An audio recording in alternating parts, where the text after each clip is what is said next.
Il y a de moins en moins ou quasiment plus de médias indépendants. On sait qu'il faut aujourd'hui utiliser des VPN pour avoir accès à toute une série de médias pour ceux qui continuent.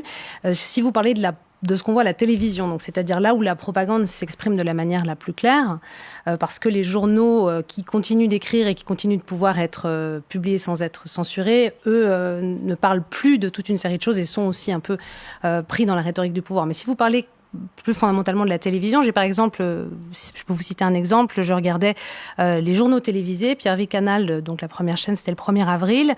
Il y a toute une série de sujets, on voit que c'est assez omniprésent, hein, le thème de la guerre en Ukraine sur les déclinaisons que propose la propagande russe. On avait par exemple un sujet du ministère de la Défense qui présentait des archives sur les atrocités des nationalistes ukrainiens pendant la Deuxième Guerre mondiale qu'ils auraient commis contre leur population.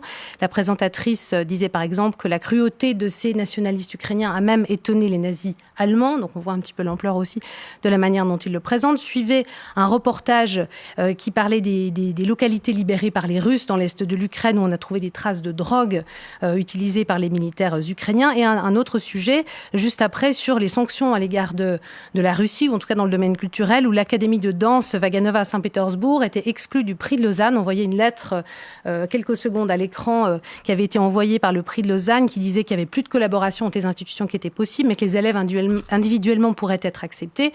Et la présentatrice du sujet concluait en disant que la collaboration avec tous les danseurs était désormais rompue. Donc on voit là aussi un petit peu comment la chose était présentée. Je dirais qu'en général, sur la télévision d'État, on montre que l'armée russe est la seule à œuvrer pour les corridors humanitaires dans l'est de l'Ukraine, à aider la population lors des combats avec l'Est, que les Ukrainiens font des provocations, que ce sont eux qui bombardent. Un autre exemple aussi qui avait été présenté sur la télévision russe, c'était que les néo-nazis ukrainiens chercheraient à attaquer les centrales nucléaires sur leur propre territoire pour ensuite faire porter la responsabilité à la Russie, et que la Russie serait parvenue à les en empêcher. Et donc ça, c'est les journaux télévisés. Ensuite, on a les talk-shows qui sont, disons, un endroit où s'expriment des pensées plus violentes, plus haineuses aussi, que dans les journaux télévisés. Et on voit aussi comment la propagande évolue au fil des semaines pour déshumaniser non plus seulement le gouvernement ukrainien, mais aussi l'ensemble de la population. Ici, un exemple avec Margarita Simonian sur la chaîne NTV.